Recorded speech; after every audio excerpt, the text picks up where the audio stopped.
Malabar golden diamonds Kozhikode ഷോറൂമിൽ brides of India show സംഘടിപ്പിച്ചു. ചടങ്ങിൽ നടി അപർണ ബാലമുരളി മുഖ്യാതിഥിയായി. ഷോ ജനുവരി 3-ന് സമാപിക്കും. ഇന്ത്യയിലുടനീളം നടന്നുവരുന്ന ബ്രൈഡ്സ് ഓഫ് ഇന്ത്യ ക്യാമ്പയിന്റെ ഭാഗമായാണ് കോഴിക്കോട് ഷോറൂമിലെ ഷോ. ദേശീയ അവാർഡ് ജേതാവ് നടി അപർണ ബാലമുരളി ചടങ്ങിൽ മുഖ്യാതിഥിയായി പങ്കെടുത്തു. ജനുവരി 3 വരെ ഷോ നീണ്ടു നിൽക്കും. Malabar group chairman MP Ahammed, executive ഡയറക്ടർമാരായ KP Veerankutty, AK Nishad, retail operations head Kerala R Abdul Jaleel, regional head MP Zubair, zonal head KM Javed Mian, showroom head Zakir Hussain, മറ്റ് മാനേജ്മെന്റ് ടീം അംഗങ്ങൾ എന്നിവർ പങ്കെടുത്തു.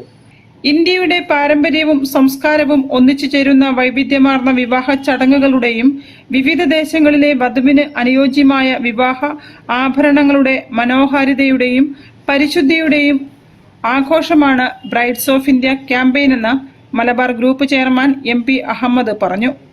പരമ്പരാഗത കേരളീയ വിവാഹങ്ങൾക്കും അതിന്റെ ഭാഗമായുള്ള ആഘോഷങ്ങൾക്കുമുള്ള ആഭരണ കോമ്പിനേഷനുകൾ പ്രദർശിപ്പിച്ചുകൊണ്ട് ഷോയിൽ മോഡലുകളും വധുക്കളും റാമ്പ് വാക്കിലൂടെ ബ്രൈഡൽ കാഴ്ചകൾ അവതരിപ്പിച്ചു. ഷോറൂമിനുള്ളിൽ നടന്ന ലൈവ് സ്റ്റൈലിംഗ്, ഫോട്ടോഷൂട്ട് എന്നിവയും പുതിയ അനുഭവമായി. News bureau, Kozhikode. പ്രാദേശിക കായിക പ്രതിഭകളെ കണ്ടെത്തുന്നതിനും അവർക്ക് മികച്ച വേദി